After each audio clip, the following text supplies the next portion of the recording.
بسم اللہ الرحمن الرحیم وجاہدوا فی اللہ حق جہادہ صدق اللہ مولانا العظیم وبلغنا رسولہ النبی الکریم الامین ونحن علی ذالک لمن الشاہدین والشاکرین والحمد للہ رب العالمین رب اشرح لی صدری ویسر لی امری واحلل عقدۃ من لسانی یفقہوا قولی اللہم ارنا الحق حقا وارزقنا اتباعہ وارنا الباطل باطلا وارزقنا اجتنابہ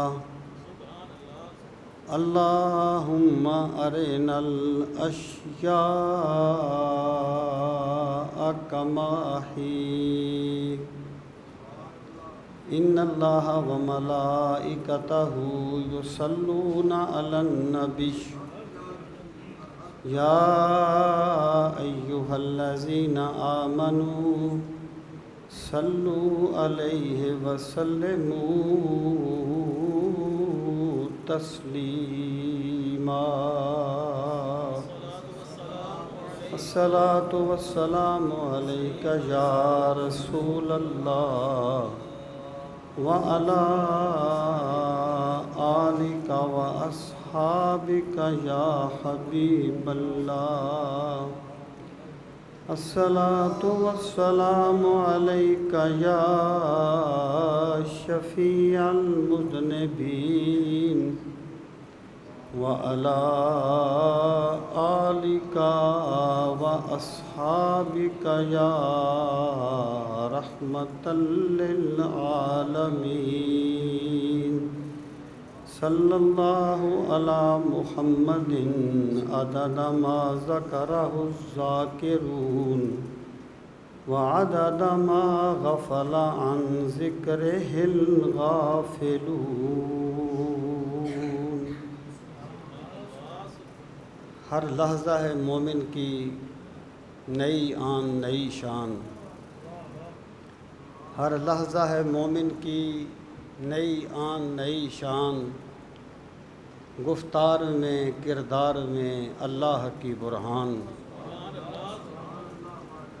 غفاریو قدوسیو قہاریو غفاریو قدوسیو جبروت، قہاریو غفاریو قدوسیو جبروت، یہ چار عناصر ہوں تو بنتا ہے مسلمان، اور یہ راز کسی کو نہیں معلوم کہ مومن، یہ راز کسی کو نہیں معلوم کہ مومن، قاری نظر آتا ہے حقیقت میں ہے قرآن۔ زینت مسند صدارت انتہائی عزت و احترام کے لائق حضرت علامہ قاری عبدالخالق زاہد صاحب، برادر مکرم حضرت علامہ عاطف سلیم نقشبندی صاحب، اور یہاں پر تشریف فرما معزز نعت خوانان اعظام، نقیب محفل اور قابل صد تکریم معزز و محترم سامعین کرام،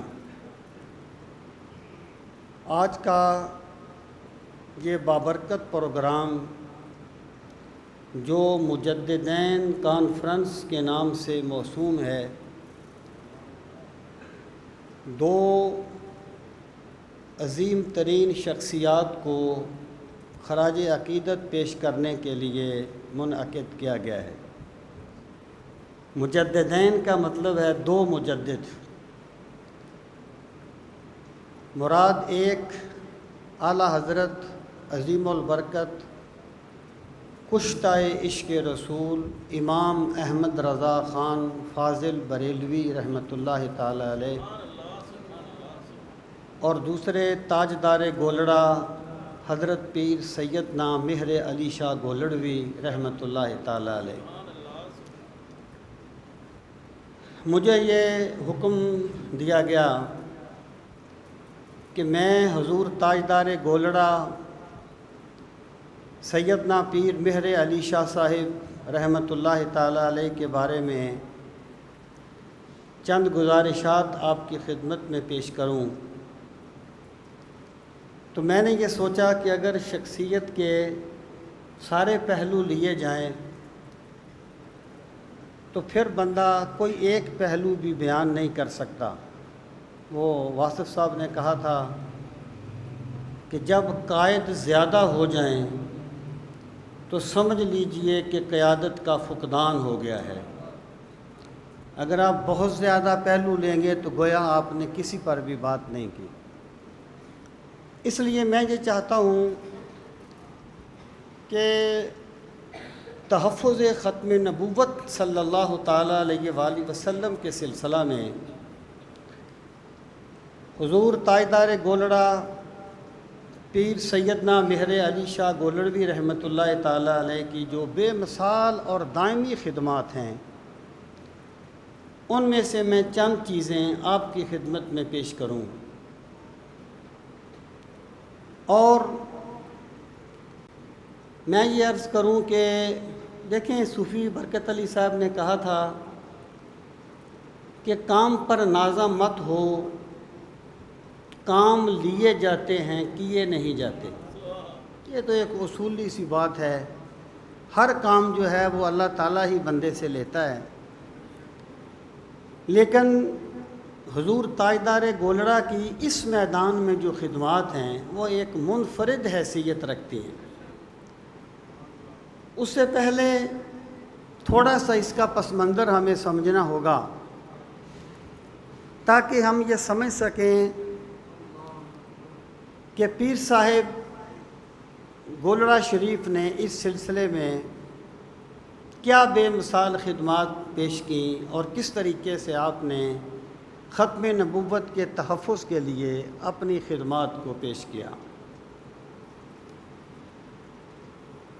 پہلی بات یہ ہے کہ عقیدہ ختم نبوت ہے کیا، اس کا اسلامی ہسٹری میں اس کا جو منکر ہوا اس کا کیا حکم رہا اور یہ مسئلہ امت کے نزدیک کیا تھا۔ عقیدہ ختم نبوت سے مراد یہ ہے کہ اللہ تعالیٰ نے نبوت و رسالت کا جو سلسلہ حضرت آدم علیہ السلام کی ذات سے شروع کیا تھا، رسول کریم صلی اللہ تعالیٰ علیہ وآلہ وسلم کی بعثت کے ساتھ وہ مکمل کر دیا گیا۔ اب رسول کریم علیہ السلام کے بعد نہ کوئی نبی آ سکتا ہے نہ کوئی رسول آ سکتا ہے، اور اس بات کو ہمیں اچھی طرح سمجھنا چاہیے کہ جو بندہ یہ کہتا ہے کہ میں مسلمان ہوں، یعنی جو دعویٰ کرتا ہے، باوجود اس کے کہ اس کا دعویٰ جتنا بھی غلط ہے، لیکن جو بندہ یہ دعویٰ کرتا ہے کہ میں مسلمان ہوں، وہ قرآن مجید کے الفاظ کا انکار نہیں کر سکتا۔ وہ قرآن کریم کا معنی ایسا کرے گا جو تصریحات حدیث کے بھی خلاف ہوگا اور امت کے عمل کے بھی خلاف ہوگا۔ مثلاً قادیانی جو ہیں وہ یہ نہیں کہتے کہ ہم بھی مسلمان ہیں، وہ کہتے ہیں ہم ہی مسلمان ہیں، ریئل اسلام ہمارے پاس ہے، یہ ان کا دعویٰ ہے۔ اب وہ یہ تو نہیں کہیں گے کہ قرآن کریم میں فرما دیا گیا وَلَٰكِن رسول اللہ و خاتم النبیین، کہ رسول کریم علیہ السلام خاتم النبیین ہیں۔ وہ خاتم النبیین ہونے کا تو انکار نہیں کر سکتے، اس لفظ کا تو انکار نہیں کر سکتے۔ ان کا دعویٰ کیا ہے؟ ان کا دعویٰ یہ ہے کہ ہم رسول کریم علیہ السلام کو خاتم النبیین تو مانتے ہیں لیکن آخر النبیین نہیں مانتے۔ دلیل کیا ہے؟ وہ کہتے ہیں خاتم کا جو لفظ ہے یہ افضل کے معنی میں آتا ہے، جیسے آپ غالب کو خاتم الشعراء کہہ دیتے ہیں، شیخ عبدالحق محدث دہلوی کو آپ خاتم المحدثین کہہ دیتے ہیں۔ اس کا یہ مطلب تو نہیں ہے کہ غالب کے بعد کوئی شاعر نہیں آیا، یا شیخ عبدالحق محدث دہلوی رحمۃ اللہ تعالیٰ علیہ کے بعد کوئی محدث نہیں آیا۔ مراد کیا ہے کہ افضل محدثین میں، اور غالب کو خاتم الشعراء کہا تو مراد یہ ہے کہ شعراء میں سب سے افضل، ان کا یہ ان کی تعویل ہے۔ اب سامعین محترم، قرآن کریم جو ہے نا وہ صرف لفظوں کا نام نہیں ہے، بلکہ القرآن هو اللفظ والمعنی جمعا، کہ قرآن لفظ اور معنی دونوں کے مجموعے کا نام ہے۔ باطنیہ کا سارا دار و مدار تعویل پر تھا، اور وہ اقیم الصلاۃ کا انکار نہیں کرتے تھے، وہ حج کا لفظ حج کا انکار نہیں کرتے تھے، وہ صوم کا انکار نہیں کرتے تھے، لیکن وہ ان کا معنی وہ لیتے تھے جو پوری اسلامی تصریحات کے خلاف ہے۔ اب میں یہ بات عرض کروں کہ قرآن جو ہے وہ لفظ اور معنی دونوں کے مجموعے کا نام ہے۔ اگر ہمیں رسول کریم صلی اللہ تعالیٰ علیہ وآلہ وسلم نے یہ بتایا کہ اللہ تعالیٰ کا فرمان ہے اقیم الصلاۃ، صلاۃ قائم کرو، اب صلاۃ کا معنی لفظ میں تو دعا کرنا ہوتا ہے، یا کسی چیز کو کسی جگہ پر داخل کرنا ہوتا ہے، یا گھوڑے کو دوڑا کے آگے لے جانا ہوتا ہے۔ کسی لغت میں صلاۃ کا معنی نماز نہیں ہے۔ تو جس پاک نبی صلی اللہ علیہ وسلم نے ہمیں یہ بتایا کہ اللہ تعالیٰ کا حکم ہے اقیم الصلاۃ، صلاۃ قائم کرو، انہوں نے ہمیں عملی طور پر یہ بات بھی سمجھائی کہ اللہ کی صلاۃ سے مراد کیا ہے۔ جب یہ حکم نازل ہوا تو صحابہ کرام سارے عربی تھے، لیکن انہیں پتہ نہیں تھا کہ اللہ کی مراد کیا ہے اقیم الصلاۃ سے۔ تو رسول کریم صلی اللہ تعالیٰ علیہ وآلہ وسلم نے نماز پڑھی اور پھر فرمایا صلو کما رأیتمونی اصلی، جیسے میں نے کیا ہے ایسے ہی تم کرو۔ اللہ کی حکم صلاۃ سے یہی مراد ہے۔ تو جس طریقے سے اقیم الصلاۃ کے لفظ پر ایمان لانا ضروری ہے، اس طریقے سے وہ معنی بھی ماننا ضروری ہے جو رسول کریم علیہ الصلاۃ والسلام نے واضح فرمایا ہے۔ اب دیکھیے، وہ کہتے ہیں جی خاتم النبیین تو ہم مانتے ہیں، لیکن ہم آخری نبی نہیں مانتے، کیونکہ خاتم کا معنی افضل ہوتا ہے۔ میں یہ عرض کروں گا کہ ہمیں رسول کریم صلی اللہ تعالیٰ علیہ وآلہ وسلم نے یہ بات اتنے طریقوں سے سمجھا دی کہ اگر کوئی بندہ ہدایت کا ذرا بھی طالب ہوگا، میرے پاک نبی نے کسی چیز کو مبہم نہیں چھوڑا۔ جب حجۃ الوداع کا خطبہ دیا نا، اس میں آپ نے ایک بات یہ بھی فرمائی کہ ترکتکم علی الملۃ البیضاء لیلھا کنہارھا، لوگو میں تمہیں اتنی روشن شریعت پہ چھوڑ کے جا رہا ہوں جس کی راتیں بھی اسی طرح روشن ہیں جس طرح اس کے دن روشن ہیں۔ ساحل کی طرف دیکھ نہ سفینے کی طرف دیکھ، جب چوٹ لگے دل پہ مدینے کی طرف دیکھ۔ جو بندہ رہنمائی لینا چاہتا ہے، میرے پاک نبی صلی اللہ علیہ وسلم نے کوئی کسر نہیں چھوڑی کسی مفہوم کو بیان کرنے میں۔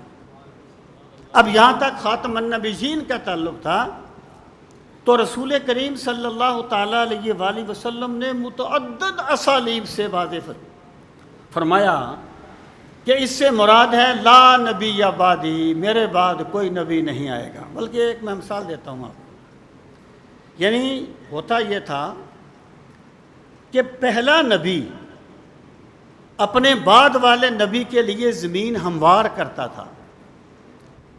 حضرت یحییٰ حضرت عیسیٰ کی بشارت دیتے تھے، حضرت عیسیٰ نبی کریم علیہ الصلوۃ والسلام کی بشارت دیتے تھے، لیکن احادیث مبارکہ میں یہاں ذرا سا شبہ بھی پیدا ہو سکتا تھا، وہاں بھی سرکار نے بیان فرما دیا کہ یہ کام ہے، لیکن یاد رکھنا میرے بعد نبی کوئی نہیں آئے گا۔ میں اس کی ایک مثال دیتا ہوں کہ غزوہ تبوک کا موقع تھا، رسول کریم صلی اللہ تعالیٰ علیہ وآلہ وسلم کسی ایک شخص کو مدینہ منورہ میں چھوڑنا چاہتے تھے، لیکن آپ یہ چاہتے تھے کہ جس شخص کو میں مدینہ منورہ میں چھوڑوں اپنے بعد، اس میں چند خوبیاں ہونی چاہیے۔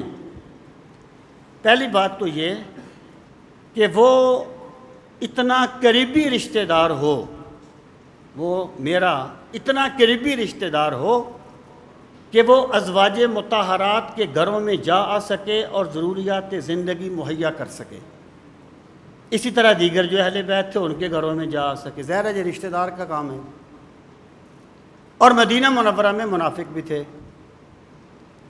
تو سرکار یہ چاہتے تھے کہ جس بندے کو میں یہاں چھوڑ کے جاؤں وہ بندہ اتنا بہادر ہونا چاہیے کہ اگر سارے مدینے کے منافق بھی اکٹھے ہو کے آئیں تو وہ اکیلا ان کا منہ توڑ سکے، اور وہ اتنا وفادار ہو کہ میں مدینہ میں ہوں یا تبوک میں اس کی وفاداری میں فرق نہ آئے۔ وفادار بھی تھے اور بہادر بھی بہت حد تک تھے، لیکن یہ تینوں شرطیں صرف حضرت علی المرتضیٰ رضی اللہ تعالیٰ عنہ میں پائی جاتی تھی۔ تو سرکار نے حضرت علی المرتضیٰ رضی اللہ تعالیٰ عنہ کو چھوڑ دیا مدینہ منورہ میں۔ اب منافقوں نے باتیں کی۔ منافقت کیا ہے؟ ایک موقع پر جب ایک صحابی بہت زیادہ مال لے کے آئے صدقہ کے لیے، کہنے لگے ریاکاری کرنے کے لیے لایا ہے۔ ایک غریب صحابی تھوڑا سا مال لے کے آئے، کہنے لگے اتنا بڑا غصبہ درپیش ہے، 1 کلو کھجوروں سے کیا بنے گا؟ یعنی منافقت کا کام ہی تان کرنا ہے۔ جس کو اللہ ایمان دے دیتا ہے وہ ایمان والوں کو اپریشیٹ کرتا ہے، اور منافقت کا کام ہی تان کرنا ہے۔ تو انہوں نے حضرت علی اور مرتضیٰ رضی اللہ تعالیٰ عنہ کے بارے میں باتیں شروع کر دی کہ لو جناب، لوگ تو جہاد پر چلے گئے اور حضرت علی جو ہیں وہ بچوں کے پاس مدینہ منورہ میں چھوڑ دیے گئے۔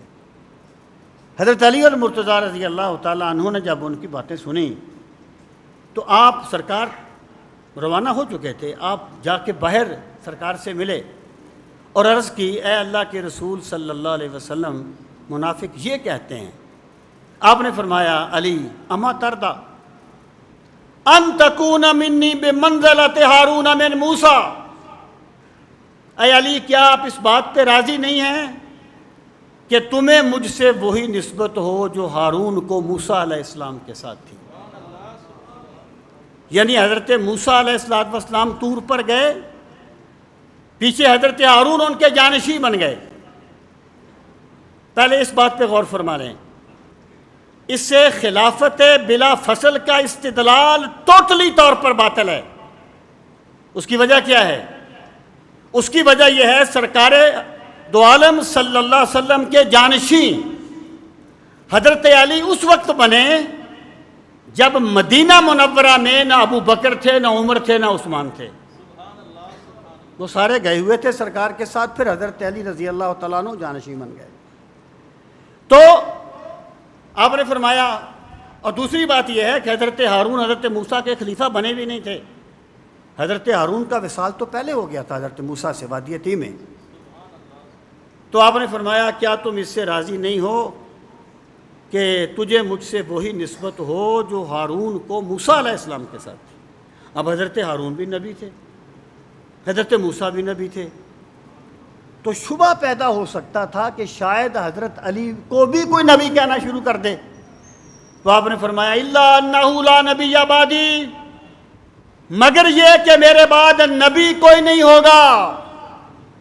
یعنی یہاں کوئی شبہ بھی بنتا تھا، وہاں بھی سرکار نے اعلان فرما دیا کہ میرے بعد کوئی نبی نہیں آئے گا.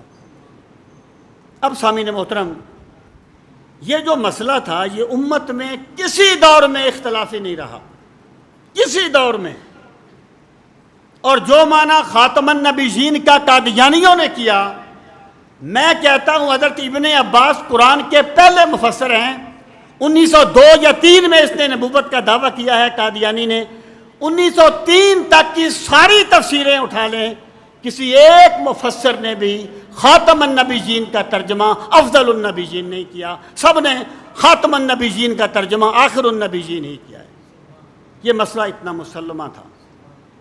اور جب بھی کسی نے دعویٰ کیا تو اس سے دلیل نہیں مانگی گئی کہ تم دلیل دو، تمہارے پاس کیا ثبوت ہے کہ تم نبی ہو. صحابہ کرام نے مسیلمہ کذاب سے دلیل نہیں مانگی تھی. وہ بڑی مشہور بات ہے. جب امام اعظم ابو حنیفہ رحمۃ اللہ علیہ کے زمانے میں کسی شخص نے نبوت کا دعویٰ کیا، لوگوں نے کہا جی اس سے دلیل مانگتے ہیں. آپ نے فرمایا کہ جو اس سے دلیل مانگے گا وہ بھی کافر ہو جائے گا، کیونکہ سرکار فرما چکے ہیں میرے بعد کوئی نبی نہیں آئے گا. یہ اتنا مسلمہ مسئلہ تھا. جس نے دعویٰ کیا بغیر دلیل کے اس کے ساتھ جہاد کیا گیا، اسے پاگل سمجھا گیا، مرتد سمجھا گیا. لیکن قادیانی کا جو معاملہ تھا یہ ایک اور نوعیت سے تھا. مرزا قادیانی خود وہ میدان میں نہیں آیا تھا، اسے باطل قوتوں کی طرف سے لایا گیا تھا. اسے باطل قوتوں کی طرف سے لایا گیا تھا. جب انہوں نے ایک تجزیہ کیا تھا کہ مسلمان ان کی نفسیات کیا ہے، انہوں نے کہا ان کی نفسیات یہ ہے کہ وہ فاقہ کش جو موت سے ڈرتا نہیں ذرا، روح محمد اس کے بدن سے نکال لو.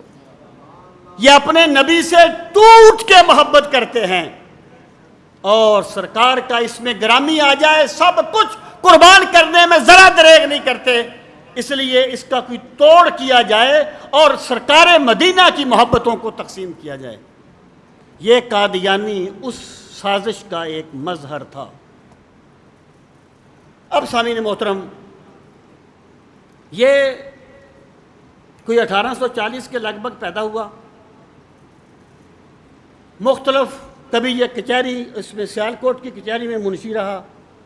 نسیم حجازی صاحب کہا کرتے تھے کہ میرے والد نے اور مرزا قادیانی نے پٹواری کا امتحان دیا، میرا والد پاس ہو گیا، مرزا فیل ہو گیا. جو پٹواری کا امتحان پاس نہیں کر سکا وہ نبی کیسے بن جائے گا؟ یعنی یہ اس کے مختلف دور ہیں. 1890 میں حضرت پیر مہر علی شاہ گولڑوی رحمۃ اللہ تعالی علیہ مدینہ منورہ حاضر ہوئے، اور پیر مہر علی شاہ عشق و محبت کا امام ہے. یہ جو چیزیں امر ہو جاتی ہیں نا، اج سکھ متران دی ودھیری ہے، کون نہیں اسے آج بھی سنی جائے تن بدن میں آگ لگ جاتی ہے. یہ جو چیزیں امر ہو جاتی ہیں یہ لفظوں کے ہیر پھیر نہیں ہوتے، یہ من کی آوازیں ہوتی ہیں جو لفظوں کا قالب ڈالتی ہیں. پیر صاحب قبلہ مدینہ منورہ حاضر ہوئے، اور پھر مدینہ منورہ سے واپس آنا کوئی آسان کام نہیں ہوتا. یقین جانیے آپ، بہت مشکل کام ہوتا ہے. تو پیر صاحب قبلہ تو ویسے بھی ماشاءاللہ عشق و محبت کے امام تھے. تو آپ نے یہ سوچا کہ میں مستقل رہائش مدینہ منورہ میں ہی کر لیتا ہوں. اور اس وقت یہ چیز ناممکن بھی نہیں تھی، یہ باقی پابندیاں وغیرہ بات کی ہوئی ہیں، خیر ایسے لوگوں کے لیے اب بھی کوئی مشکلات نہیں ہیں، اس وقت تو بالکل ہی نہیں تھی۔ اس وقت حضرت حاجی امداد اللہ مہاجر مکی علیہ الرحمہ نے ایک کشف کی بنیاد پر حضرت پیر سیدنا پیر میرے علی شاہ گولڑوی سے عرض کیا کہ بر صغیر میں ایک فتنہ پیدا ہوگا، آپ یہاں قیام نہ فرمائیں، آپ اپنے وطن چلے جائیں۔ آپ اگر بیٹھے بھی رہیں گے تو وہ فتنہ اپنی موت آپ مر جائے گا، اور آپ سے اللہ تعالیٰ اس میں بہت بڑا کام لے گا۔ تو حضرت پیر میرے علی شاہ گولڑوی رحمۃ اللہ تعالیٰ علیہ کوئی ایسے شخص نہیں تھے جو راہبوں کی طرح جنگلوں میں بیٹھ کے عبادت کرتے تھے۔ یہ وہ لوگ تھے جو عبادت بھی، راتیں ان کی عبادت میں گزرتی تھیں، لیکن سرکار کی امت کی رہنمائی میں امامت کا کردار ادا کرنے والے تھے۔ پیر صاحب قبلہ واپس تشریف لے آئے۔ پھر مرزا قادیانی تو رہا، اس کے مختلف دعوے آنے شروع ہو گئے۔ یہ مسیح موعود بن گیا، کبھی کچھ بن گیا، کبھی کچھ بن گیا۔ اس وقت پیر صاحب قبلہ کے ملفوظات میں ہے کہ رسول کریم صلی اللہ تعالیٰ علیہ وآلہ وسلم نے، حضور تاجدار گولڑا فرماتے ہیں کہ مجھے سرکار نے فرمایا کہ یہ شخص میری احادیث کو تعویل کی کینچی سے کاٹ رہا ہے اور آپ آرام سے بیٹھے ہیں۔ مطلب کیا؟ اٹھیے، اس کا مقابلہ کیجئے۔ اب دیکھیے اس لفظ پہ غور کرنا، تعویل کی کینچی سے کاٹ رہا ہے۔ تعویل کیا ہے؟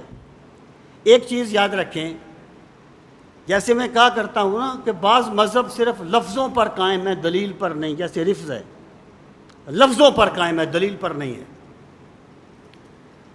قادیانیت دلیل پر قائم نہیں ہے، تعویل فاسد پر قائم ہے۔ تعویل بھی صحیح نہیں، تعویل فاسد پر قائم ہے۔ اور تعویل کیا ہوتی ہے؟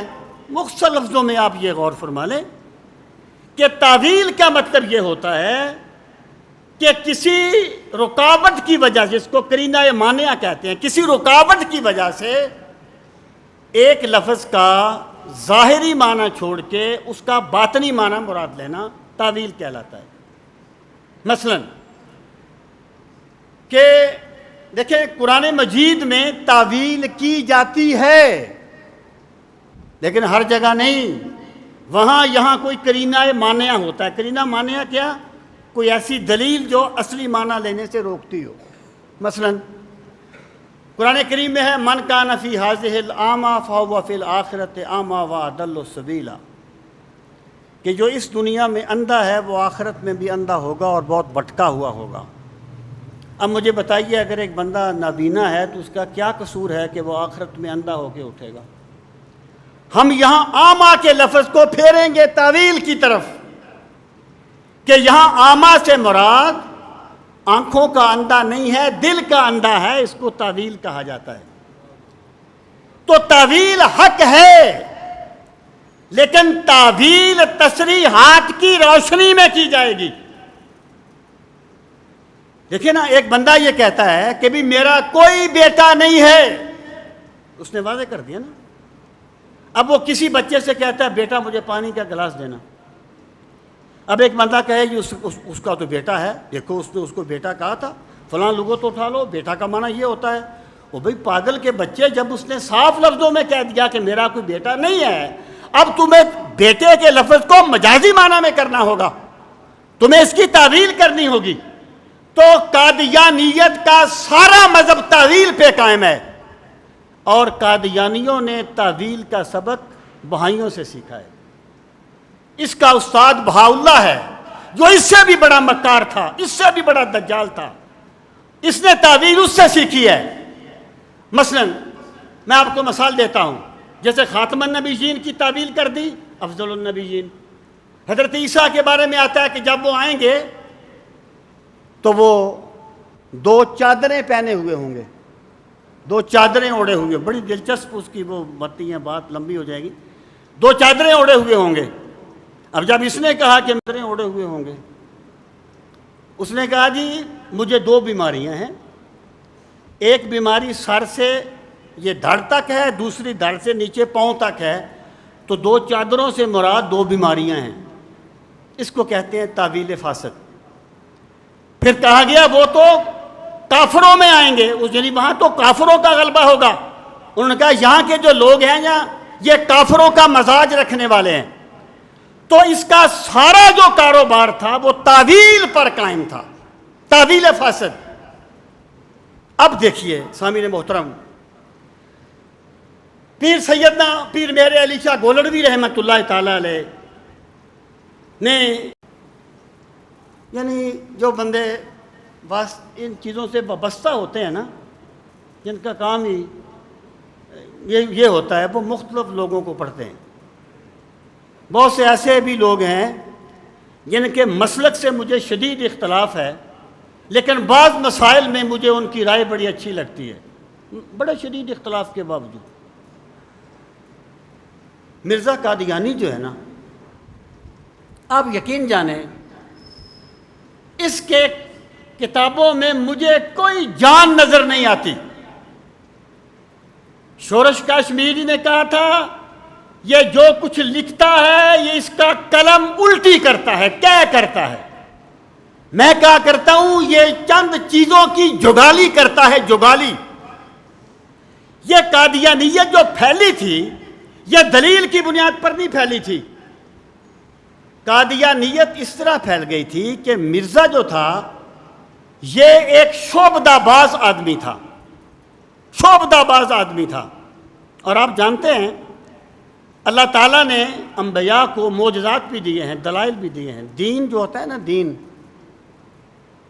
اس کی اصل بنیاد معجزات نہیں، اس کی اصل بنیاد دلیل ہوتی ہے. معجزات ایک حقیقت ہے. معجزات کس لیے ہوتے ہیں کہ لوگ عمومی طور پر دلیل پہ بہت کم بندے غور کرتے ہیں، اور جو چیز عادت کے خلاف ہو اس پہ زیادہ بندے اس کے قائل ہو جاتے ہیں.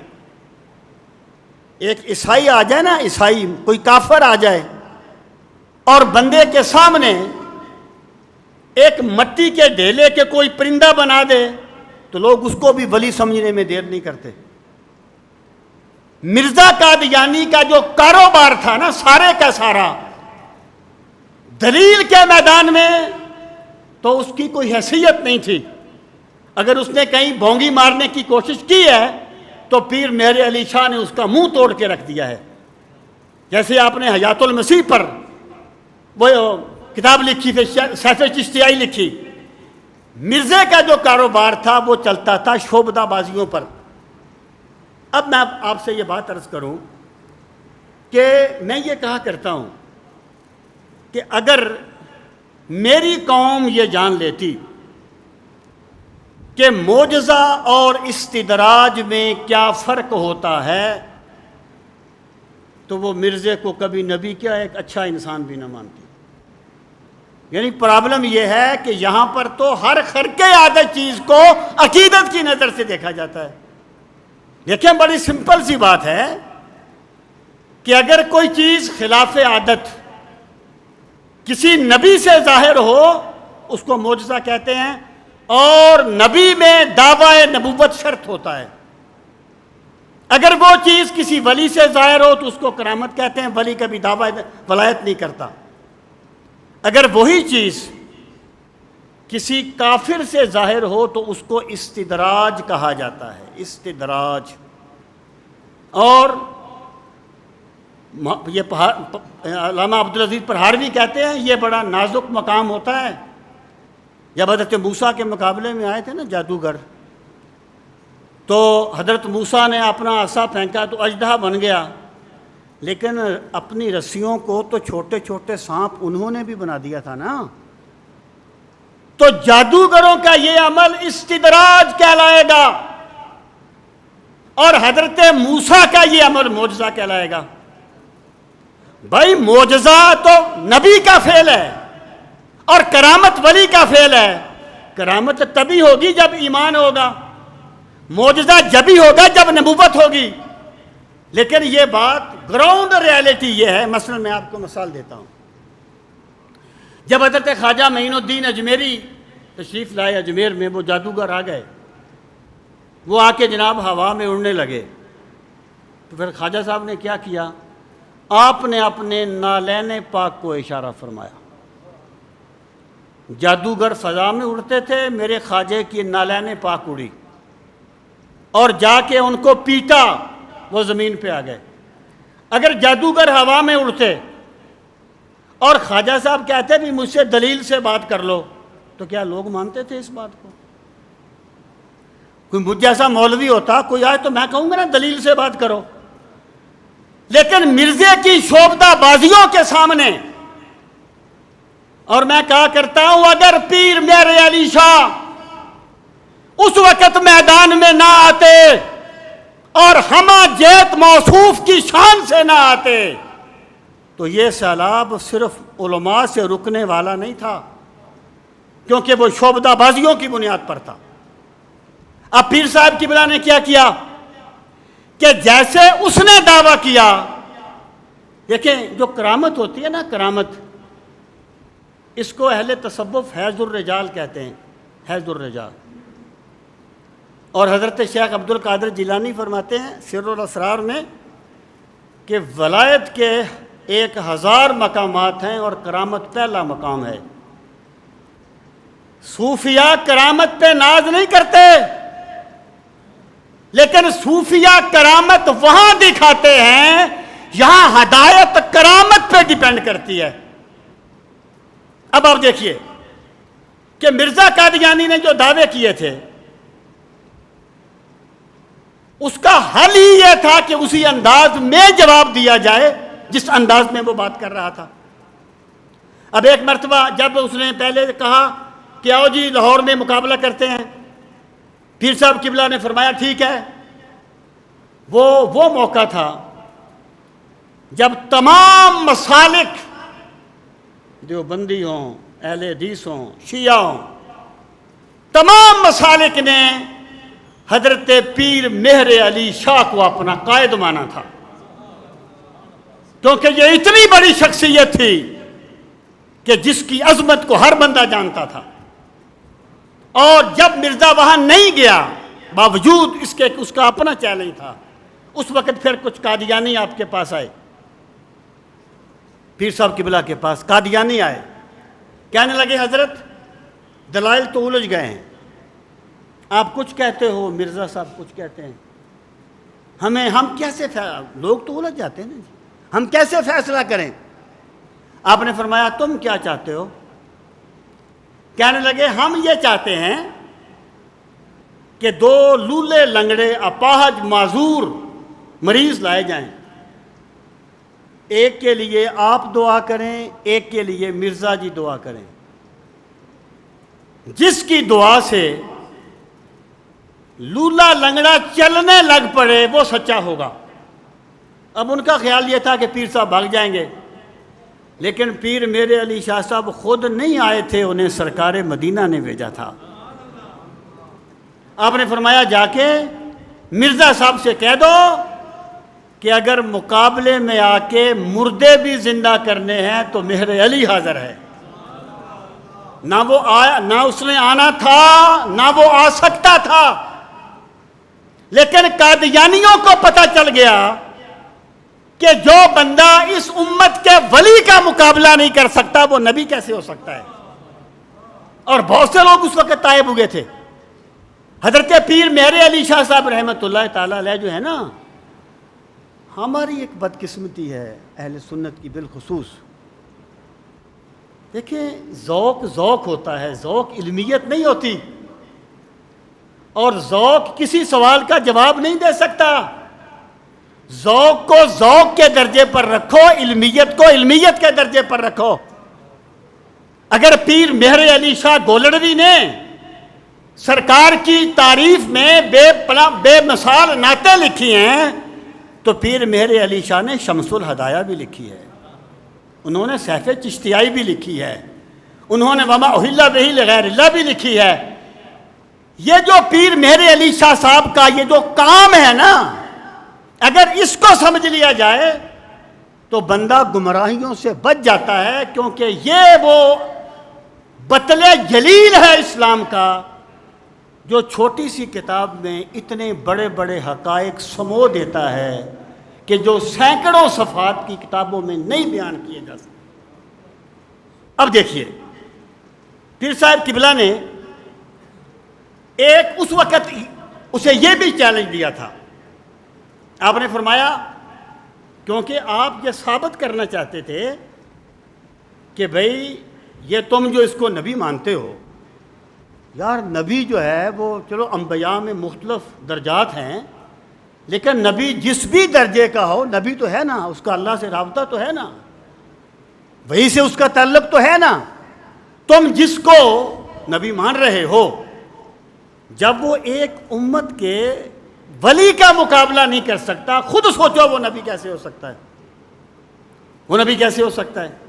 تو پیر صاحب نے فرمایا کہ مرزا صاحب سے کہہ دو آ کر ان علماء میں بیٹھ جائے، ان جو علماء یہاں پر ہیں میں ان کو ضمانت دیتا ہوں، ان کی جان کا تحفظ کیا جائے گا۔ وہ کہتے ہیں نا مولوی مجھے مار دیں گے، اور یاد رکھنا ہر باطل پرست آدمی سب سے زیادہ مخالفت مولوی کی کرتا ہے، کیونکہ اسے پتا ہے دین کے پہرے دار مولوی ہیں، مولوی ہوں گے تیرا چورن نہیں بکے گا، اس لیے ہر باطل پرست بندہ تان کرتا ہے تو مولویوں پر کرتا ہے، کیونکہ اسے پتا ہے کہ اس کے بغیر میرا چورن بک نہیں سکتا۔ پھر یہ الگ بات ہے وہ اس کی مختلف تعویلیں کر لیتے ہیں۔ تو میں یہ عرض کر رہا تھا کہ پیر صاحب کیسے مجھے وہ مرزا کہتا ہے مجھے مولوی مار دیں گے، آپ نے فرمایا میں تجھے ضمانت دیتا ہوں، آ کے بیٹھ جا۔ اور کیا بعید ہے یہ وہ لوگ ہیں جن کے بارے میں اللہ نے فرمایا ہم قوم لا یشقی جلیسہم، یہ وہ لوگ ہیں جو ان کے پاس بیٹھ جائے اللہ اسے بھی سعادت مند کر دیتا ہے۔ مطلب کیا تھا کہ آ جا اور ہم میں بیٹھ جا، تیری گمراہی دلیلوں سے ختم نہیں ہو سکتی، تیری نگاہی نظر ولایت سے تیری گمراہی ختم ہو سکتی ہے، تیرا علاج نظر کے سوا کچھ اور نہیں۔